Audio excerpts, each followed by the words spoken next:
Antonio Scinerio. Ian Cron. I caught you off guard there, didn't I? You totally did. So here we are. We're in the Typology studios, you and I and my two dogs, Yes. Percy and Pip. Have you ever ascribed a number to your dog? Oh, yeah. All right, tell everybody the name of your dog and what you think. The name of my dog is Ladybird. Yep. Ladybird Butternut Skinner. You are a 4, aren't you? First, the very fact that you named a bird, Ladybird. Okay, continue. I had a conversation with my daughter about that on the way to school today. Ladybird Butternut. And I would say that she is definitely a 7. Really? Yeah. A lot of dogs are 7s. Yeah.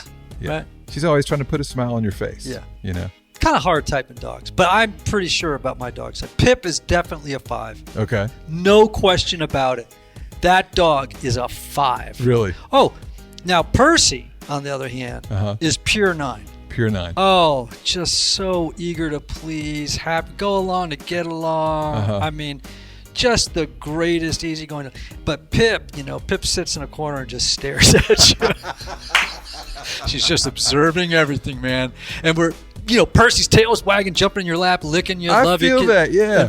But Pip is slow so to come on to sweet. you. That's right. Did you just say my dog is slow to come on to you? Is that a resentment statement, or is that what is that? Look, like right now, she is like right in my lap, but it took a while for this to happen. It takes a while. Yeah. She has to observe. She observes for a long time before she moves in. She definitely observes life rather than jumping in and participating in it.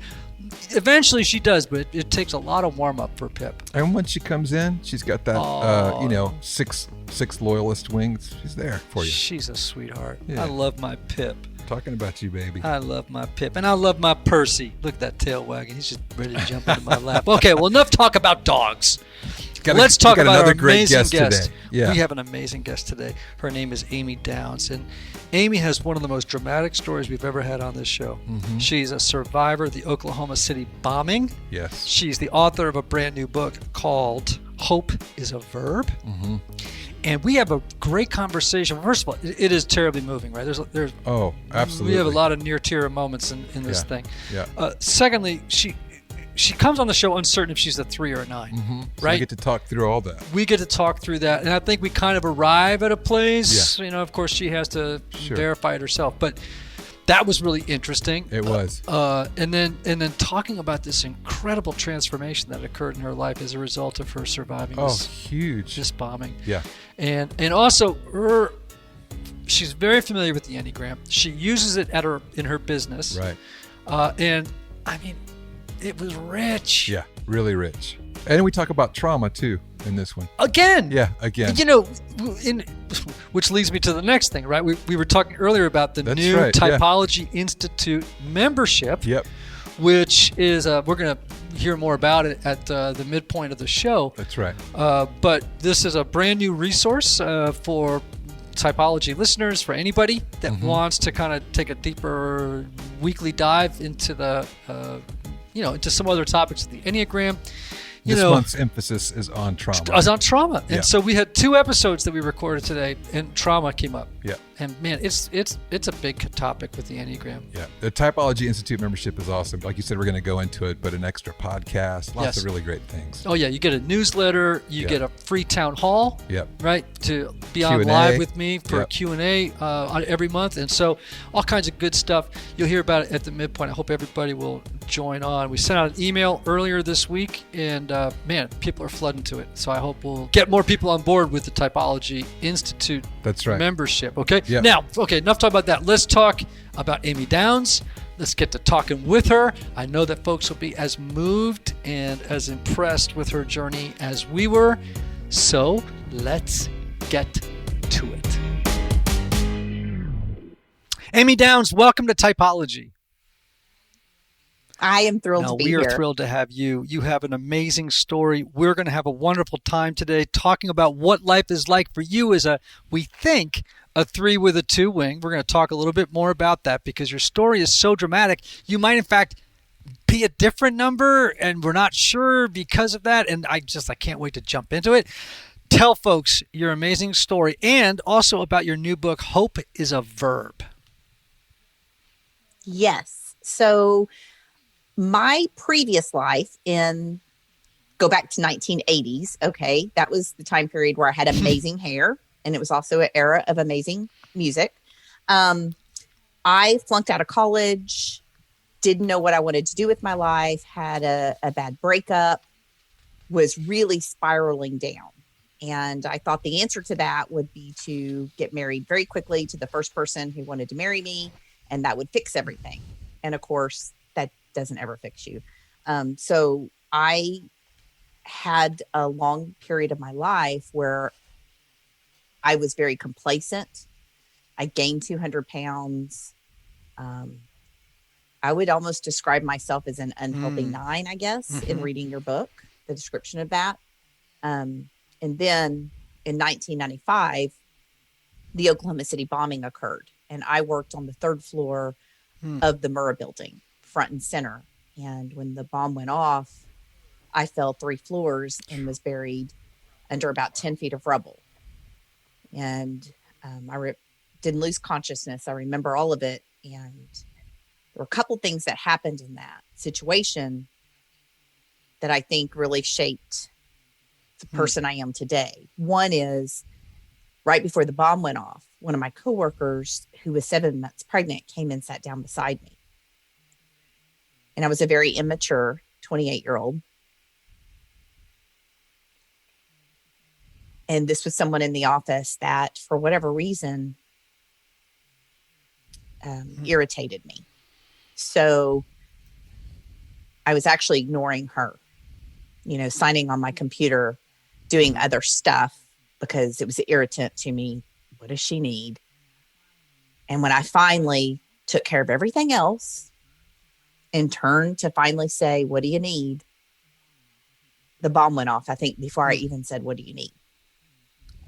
And she was killed.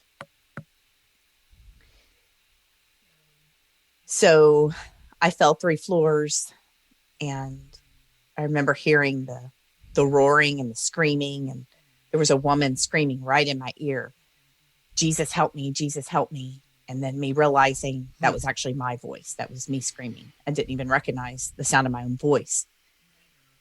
Later, some 45 minutes later, when men came in looking for the daycare babies, there was a daycare in the building, I started screaming, and they found their way to me and found my right hand sticking out of the side of a big rubble pile. When they found my hand and they grabbed my hand, I thought they were going to pull me out. But I started hearing voices screaming in the background saying, there's another bomb, there's another bomb, we got to go, there's another bomb. And so my rescuers said, we need to get some more hydraulic equipment, we're going to be right back. They were trying to reassure me, but I had heard, and I now knew that it had been a bomb, there was another bomb, and they had to go. So I told them my name and to tell my family I loved them. And with that, I was alone. So I then began having what a lot of people would refer to as life flashing before your eyes, and thinking about how I had wasted my life. And this is a sentence out of my book that I wrote. And this is before I wrote, this was written before I knew anything about being a 3, or I knew anything about the desire to want to just be loved for just me.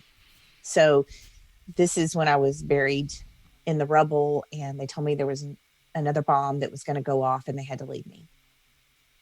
And so I'm talking about how I was bargaining with God and just begging him for a second chance, and really wanting to feel his presence, and just begging him for me to know he was near and feel his presence. And I felt nothing.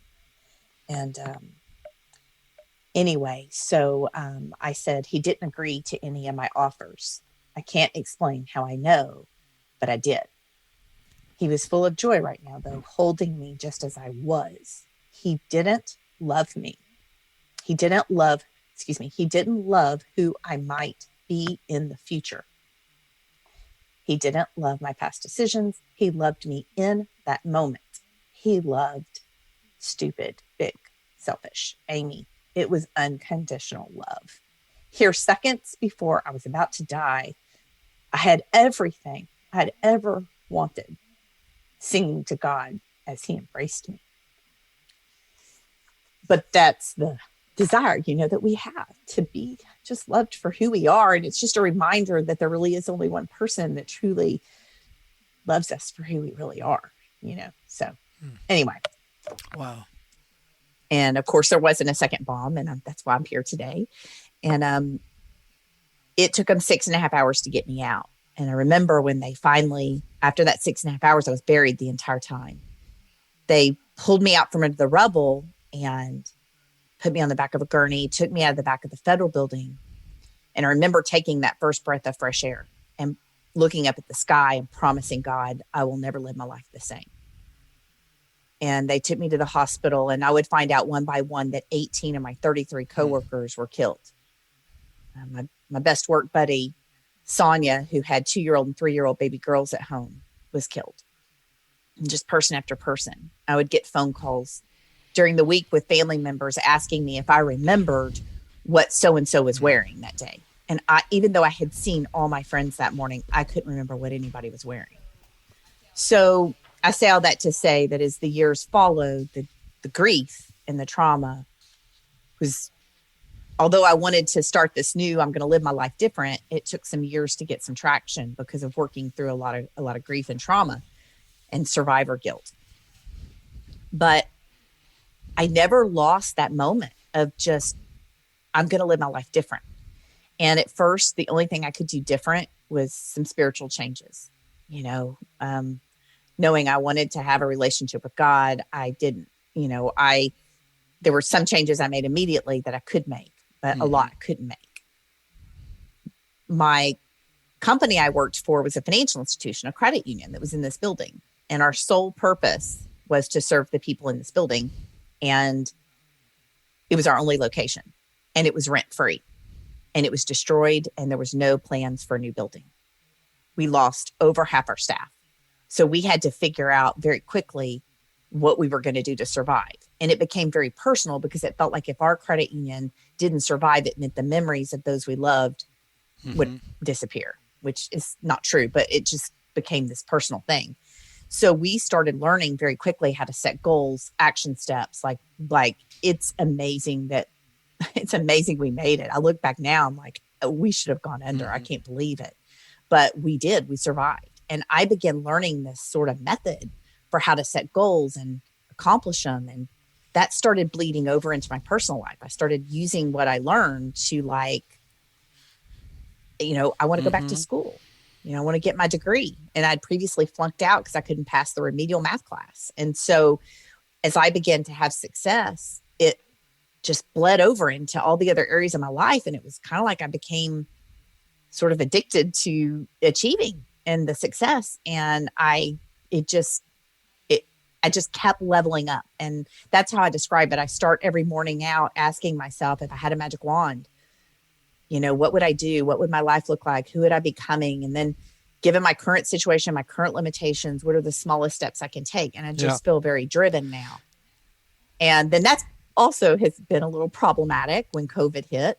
And I honestly went through a rough patch where your book had to do some work on myself as suggested in part of your book. Wow, what a story. Just amazing. And now you're the CEO of that credit union, right? Oh, okay. So Yes, let me I get, am. and what was your job title before the bombing happened?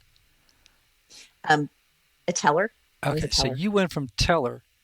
And one that couldn't balance a cash drawer. In fact, when I became promoted to CEO, I called the guy that I accidentally gave a pack of $100 bills instead of a pack of $1 bills. And he brought it back to me and I didn't get fired. The day I became CEO, I called him and thanked him for my job. Wow. I want to take a minute to thank our sponsor, HelloFresh. As America's #1 meal kit, HelloFresh delivers easy, seasonal recipes and pre-measured ingredients right to your door, contact-free. And I have to say, the meals are delicious. Annie and I have been able to break out of our dinner rut with HelloFresh's variety of weekly options, including easy lunches and add-ons. There's really something for everyone. Anthony, you use HelloFresh too, right? You know it, Ian. We started using HelloFresh to cut out all the stress of meal prep and planning. And with the new year, they have new flavors. Ian, HelloFresh offers more than 25 weekly recipes with a range of cuisines and ingredients, so there's always something new to try. What I really like, my friend, is how flexible HelloFresh is too. It's easy to go online and change my delivery days, food preferences, and even skip a week whenever I need to. Oh man, I love their flexibility. And Ian, you and I have already been talking about this. With the new year, we're looking for new ways to eat well, right? Well, it's so easy to do with their low-cal, carb-smart, vegetarian and pescatarian options every week. Each recipe is packed with fresh produce sourced directly from farmers. And if your new year is already off to a busy start like mine, then HelloFresh's new Easy Eats options are perfect for you. From oven-ready to 10 to 20-minute meals, their quick and easy meal solutions take the prep and stress out of home cooking. HelloFresh, my friends, is giving our Typology listeners a special offer. Go to Anthony.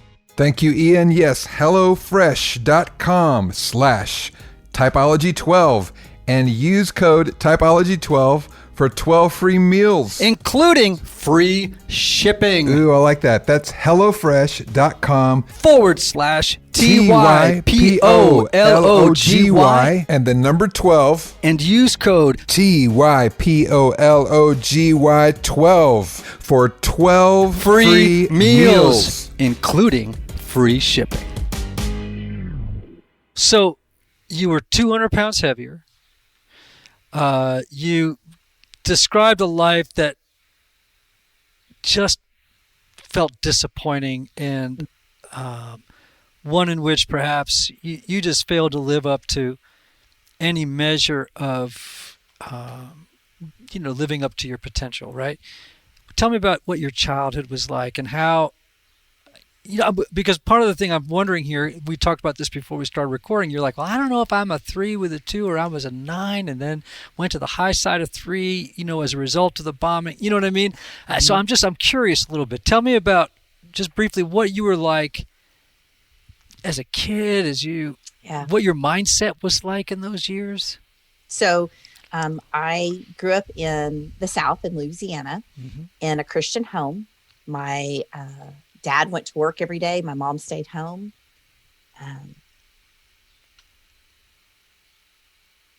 I believe my mom, if was not clinically, maybe borderline, whatever, narcissist.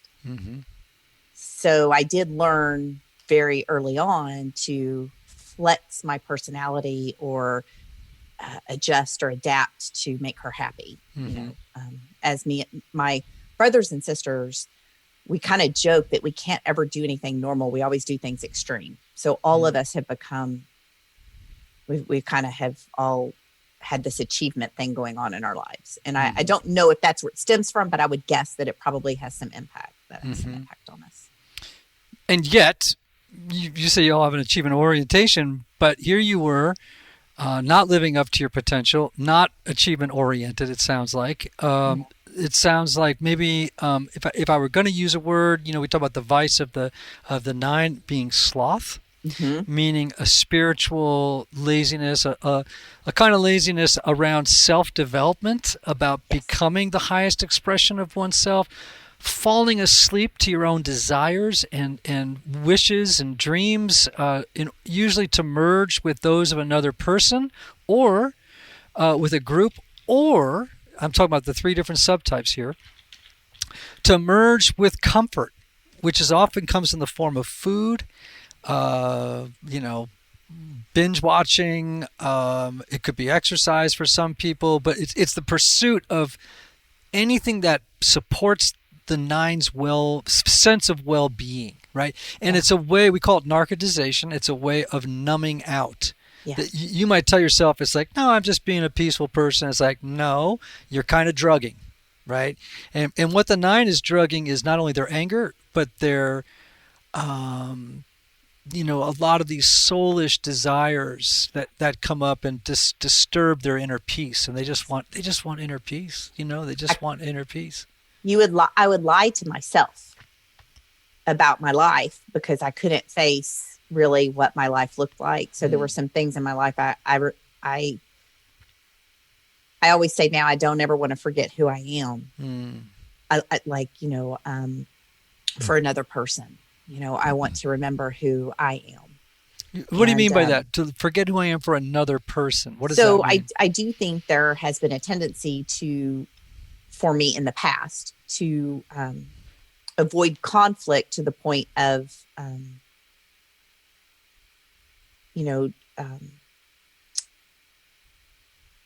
setting aside, everything for yourself to keep peace and keep things good for another person.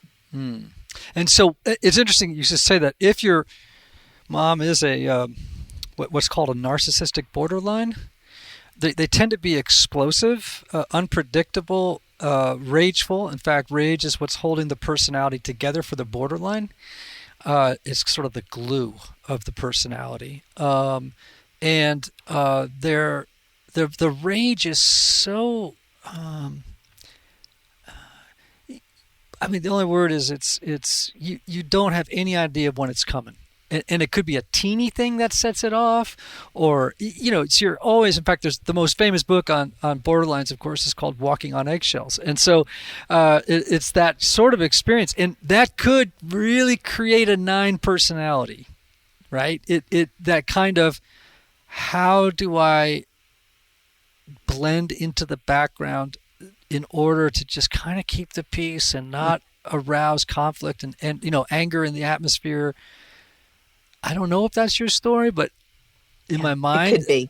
That's kind of what I'm thinking, at the same time. But then you have this wild traumatic experience. And you mentioned earlier, like, I don't know, maybe I was a 9 and this experience was, and I'm going to use this phrase intentionally, sort of a wake-up call. Yes. And that your life needed to be different. And to your credit, you grabbed it. You lost 200 pounds. You became an Ironman. I'm not sure what you call it. Triathlete. Thank you. Mm-hmm. You know why I don't know what a triathlete is, right? Because the likelihood of my becoming one is infinitesimally small. If we were going to say you were a 9, we would say that this inciting event launched you across the Enneagram to the high side of 3, where, in your words, you became goal-oriented, achievement-oriented, and here you are. So I don't know. It seems to me there are times in life when people have these amazing, life-shifting, nearly instantaneous shifts in personality, in the way they see the world, that's brought about by trauma of some kind, and then leveraged for the good in the midst of that trauma. I don't know. Does that sound like it fits? It does. And that's what I've wondered. I will say this. So I can't remember when I first heard about the Enneagram, but when I did, of course, I went to, Google and Googled Enneagram, took whatever first test popped up. And I remember kind of being frustrated or discounting it because I came out with an even score all the way down. So I that Enneagram thing doesn't all work. 9 types? Yeah. But then somebody told me about this book, The Road Back to You, and told me I had to read it. So I got the book, I started reading it, and then I went and took the test that you offered on your site. And it came back very different. And I thought, no, I didn't want to be, it came out that I was a 3. And I was like, I don't want to be a 3. So I wanted to take the test again so I would come out something better than a 3. Well, as long as you kept paying, that's fine for me. I still came out a 3. So I thought, I'm not really a 3. That test didn't work. I think I'm a 6. I think it was the enthusiast. I wanted to be that one. No, that's not a 7. 3. So I started reading the book. I was using Audible and listening to it on my way to work and stuff like that. And I remember when I got to the 3, got so uncomfortable and so upset. I didn't want to listen to it. I turned it off. I was like, no, I'm not this person. And then there was a part in the book where you actually say, if something is making you uncomfortable, like, there's probably something there. Mm. And that was the only one of the types that just was like a gut punch. Mm. And it bothered me really bad. It was the shadow side that I was listening to that really Interesting. made me very Okay. uncomfortable. All right. So you just got affected as you were telling that story. What was it about the 3 that you didn't want to be?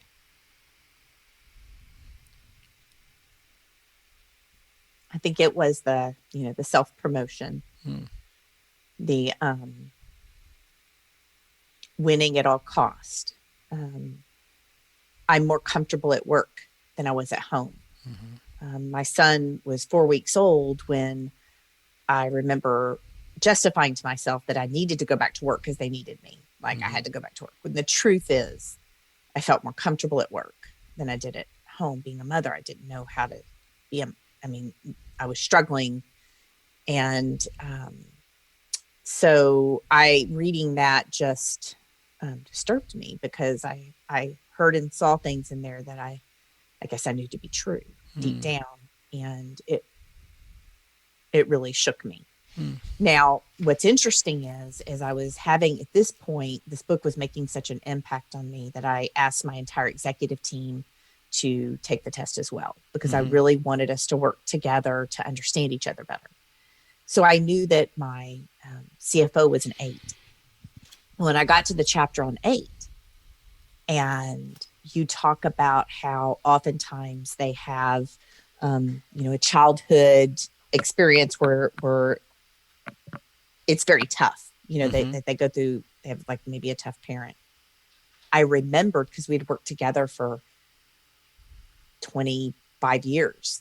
And I remembered in one of those, team building exercises where we all share something from our past or whatever, she had shared about a father that was very strict. And I remember she was emotional when she talked about it.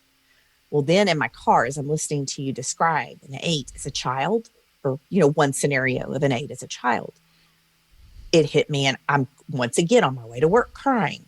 So I learned not to read your book on my way to work. But anyway, so I'm crying, but it's out of compassion. And I just feel so touched, because now I understand her so much more. And I understand why she's the way she is. And then I thought to myself, why can I give her grace for why she's the way she is? And I can't give myself grace for how I am, And I remember really just getting to the parking lot at work and having to sit in my car and pray a little bit about that, because it really shook me up. But it has made a big impact on me personally and on our team in learning all of these things about each other. Wow. I'm so glad for that. And I'm always thrilled when I hear about, corporate or business settings when people are learning the Enneagram, and it's transforming the whole culture in a way that's not only beneficial relationally, from day to day, but actually at the end of the day actually improves the bottom line. There's just no question about it. Research is really, really clear about that. Anthony, your kids are grown up, right? They sure are, as well as yours, correct? Absolutely. And I want to tell you now about a product I wish I'd had when my kids were younger. Ooh, tell me. The company is called KiwiCo. Okay. And KiwiCo creates accessible, hands-on projects for kids of all ages designed to make learning about STEAM fun. And STEAM, by the way, stands for science, technology, engineering, art, and math. All right. Each crate is designed by experts and tested by kids, offering fun opportunities to learn and explore at home. Delivered monthly, each box comes with all the supplies you need for that month's project. No extra runs to the store, which right now is a huge bonus, right? Huge bonus, yes. Kids love getting mail just for them, don't they? They do. Right? It's a great way to end the school year and kickstart the summer break, knowing they have a package to look forward to each and every month, bro. Christmas every month. That's right. For instance, my assistant Wendy has 2 young boys, 7 and 9, and they were so excited to receive their science crate with their names on it. Fun. Right? It Yeah. included all the materials and learning resources to build a mechanical model of the sun, earth, and moon. And they designed their own constellations and made a light-up lantern. Ooh, I love this. And they loved it too, my friend. With KiwiCo's hands-on art and science projects, kids can engineer a hydraulic claw, build an animation machine, explore colorful, kid-friendly chemistry, and more. Sounds like somebody's taken over the world. You'll get everything you need to make STEAM seriously fun, delivered to your doorstep. And just for our Typology listeners, get 30% off your first month plus free shipping on any crate line with the code Typology. That's 30% off your first month at KiwiCo.com. That's KIWICO.com, and use the promo code Typology. We have a very exciting announcement. If you haven't already heard, this week we launched a brand new exclusive subscription called the Typology Institute Membership. Oh, tell me more. Well, there's a lot of incredible Enneagram information out there. You know that. But while listening to podcasts and reading books is great, folks need to engage deeper with the Enneagram if they truly want to experience the transformation their heart really yearns for. That's right. Yes. Right? Yes. And it's difficult to do on your own. So we've created the Typology Institute membership to help folks deepen their understanding of the Enneagram and give them a space to ask questions, connect with others, and to develop into the highest expression of themselves. I love it. So let's tell the people what they get with this Typology Institute membership. Well, why don't we do that? Well, every month you'll receive the following exclusive content. Okay. First, you get a members-only podcast episode. All right. The first month, if you'll remember, was all about the Enneagram and trauma, Yes. which folks told us was Fantastic. helpful We and got so much great informative. feedback from Yeah, that. we did. You'll also get to join me, yours truly, for a live town hall Q&A session Every month. every month, where you get to ask me questions and discuss that month's podcast episode or whatever Wow. is I love important to this. you. Yeah. Finally, I'm going to send you an exclusive newsletter with informative and entertaining resources all about the Enneagram, personality, and conscious living. Ooh. Okay. So let's tell the folks how they get this. Well, why don't we? Yeah. Right now, anyone who joins will become a founding member, which means you can get in at a discounted price, which is only $12 a month instead of $15 a month, which it will do after this sort of trial period. So Yeah. again, anyone who joins is going to become a founding member on the ground floor That's of this fantastic. thing, which means you can get in at a discounted price of only $12 per month instead of $15 per month. Amazing. Here's how they get in on it. Yeah. Visit typologyinstitute.com/membership. All right. typologyinstitute.com/membership. I hope you'll all join. It's going to be wonderful. Let me ask you a question. When you were 20 years old, right? Were you a kid that was really driven to succeed? I mean, just think about 18, 20, 21, 16. It's like high achiever, type A personality, needed to win, had to come in first, had to cross the goal line first, very concerned about your image, very concerned about others seeing you as a winner, had to avoid failure at all costs, didn't even know how to really handle failure. And you had an ability to shape shift or project a persona in any situation in order to win the crowd over? Or, let me just throw you a second one, or were you kind of a kid that was easy-go-lucky, don't rock the boat, happy to just be there, didn't like to attract too much attention for all the support you gave to others to help them succeed and to get ahead? Maybe in your worst moments you were kind of a wallflower that didn't really stand up for yourself or assert your own voice, and but just kind of was maybe lower energy than other kids. Well, which of those two sounds like you at 18 or 20? So this is weird because there are pieces of both of those. Mm-hmm. At school, I would be the wallflower, blend in, non-achiever, like barely graduated, just trying to blend in. At church, however, I was in charge of the drama team. I was the one that would write the skits. I was on stage.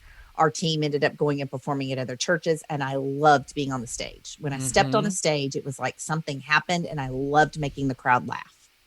And then that bled over into me becoming a DJ, and I had a persona of Mama from Mama's Family back in the day that I would imitate her, and I loved being on a stage. And I still, to this day, whenever I am asked to speak, I always dread it all the way up until the moment I step on the stage. And when I step on the stage, it's like an out-of-body experience. I can't explain it. It's like something else happens, and I really enjoy connecting with the audience. Mm-hmm.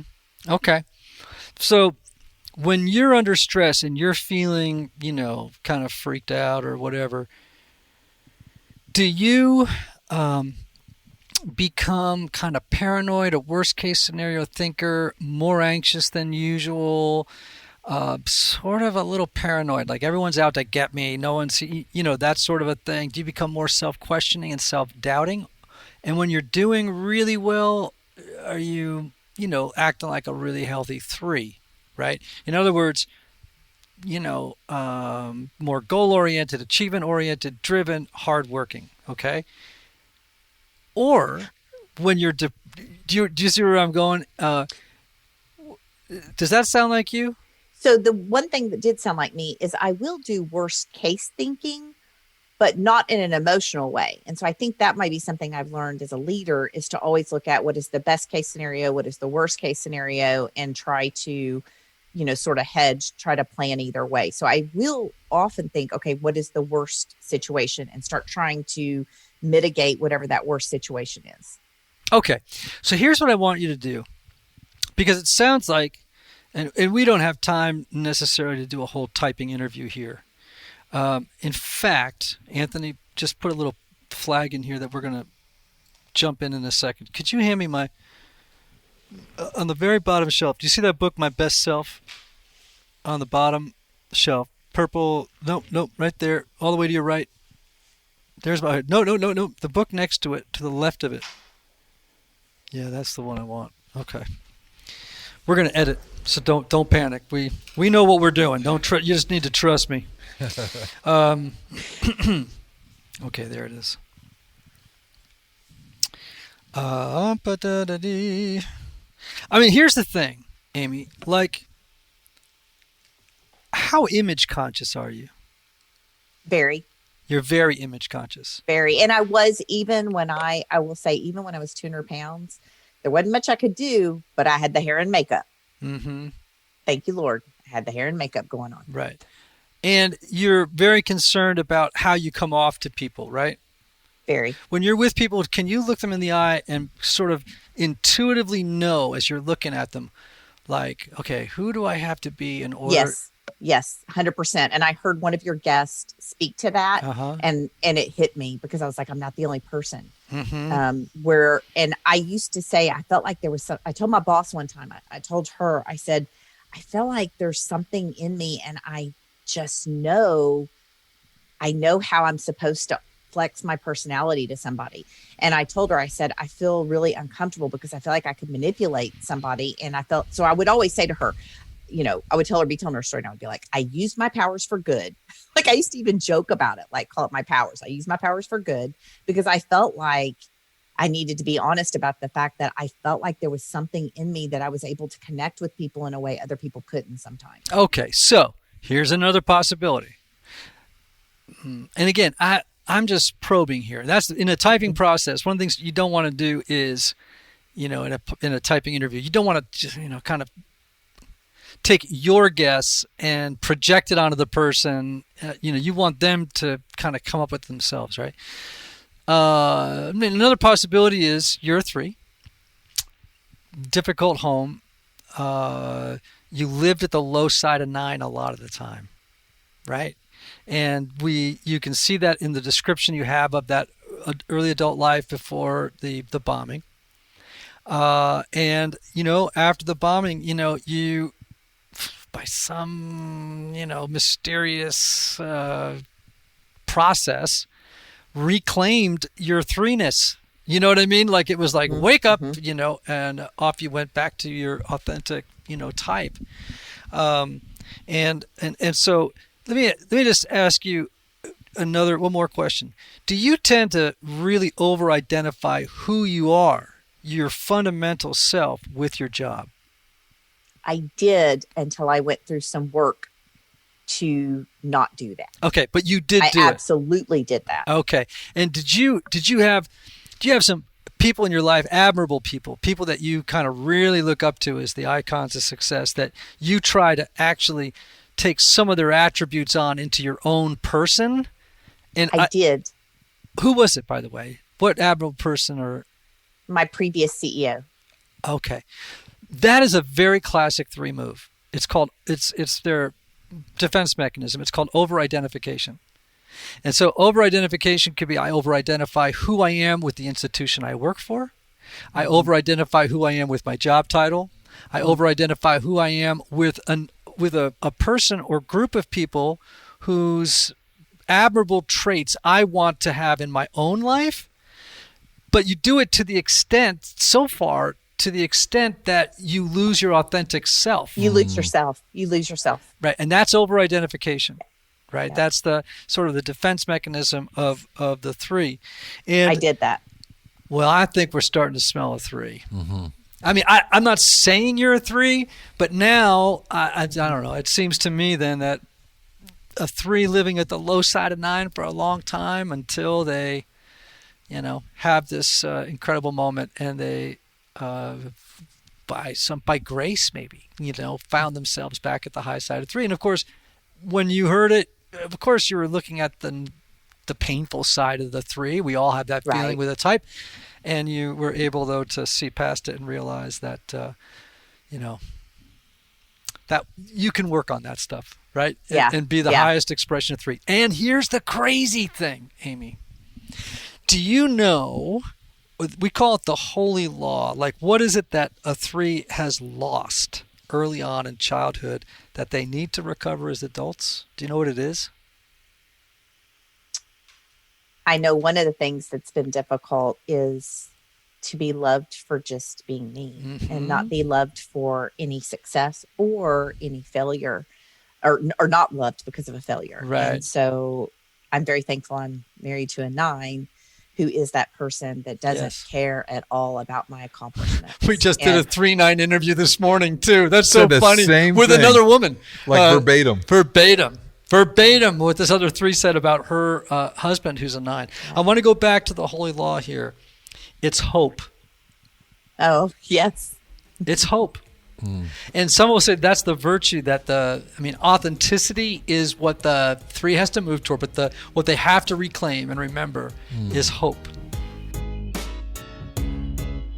Hey everybody, one of the lessons I've learned over the years is that not everybody benefits from a traditional 50-minute counseling session. And this is why some people can go to couples therapy or personal counseling for a long time and never really get anywhere. This is why I'm such a believer of intensive counseling and my friends at Restoring the Soul in Colorado, created by my longtime friend Michael Cusick to help couples or individuals experience deep change in half-day blocks over 1 or 2 weeks. Now listen, if you can't wait months or years to get to the bottom of an issue or to experience breakthrough, you need to get in touch with my friend Michael and his extraordinary team of counselors at Restoring the Soul. If you're looking to get out of the rut you're in, but can't wait months or years, call Restoring the Soul today for a free consultation with Michael's staff. Call 303-932-9777 and learn how their intensive counseling process can help you.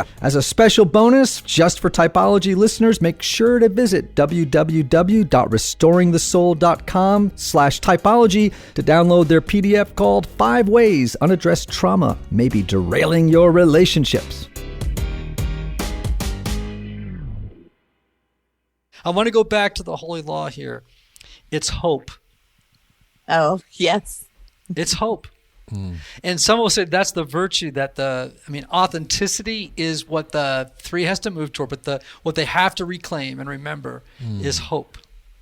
And Wow. It's hope that you can have. It's like having faith that, there's a natural rhythm to everything in life, and that it's going to happen without any effort on your part, and that, like, really through truthfulness, you're going to find self-acceptance and be valued for who you are.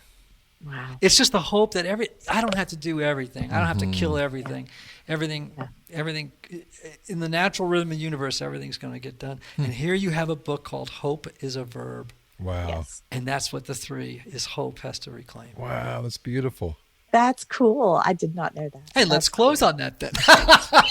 I love that. Because when I saw the title of your book and you're like, I'm not sure if I'm a 3, I'm looking at Hope is a Verb. And I'm like, wow. I wonder if she knows. Wow. I wonder if she knows. I'm really glad to hear you say that I'm a 3. I didn't say that. Well, you kind of did. You alluded. I said it sounds 3. Well, it smells okay. kind of 3. It sounds like a 3. I'm glad it sounds like a 3, so I don't have to spend more money to take the test again. But then again, I'm not sure. Your test was right. I can give you a discount code. Because other than that, I think I need a punch card. Like, do I get my 3rd one free or something? I'm not quite sure. Typology Institute / frequent flyer. All right. So tell us why a typology listener needs to read Hope is a Verb, your new book. Hope is a Verb is the idea that, hope is you imagine having a better and brighter future than your past, and that you play a role in that. Anybody who's been through anything they've been a victim of, whether it's a victim of, a bad relationship or a medical situation or, something, like a bombing or a shooting or whatever the thing is, right?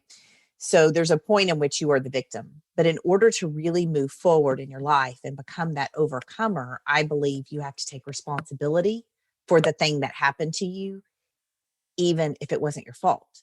At some point, you do have to take responsibility to move forward, or you'll always stay stuck being that victim. And I remember after the bombing happened, I was in the hospital and I told somebody, I was like, I just wish somebody could walk in here and say, yeah, I was in a bombing, 10 years ago, and I'm fine, and you're going to be fine.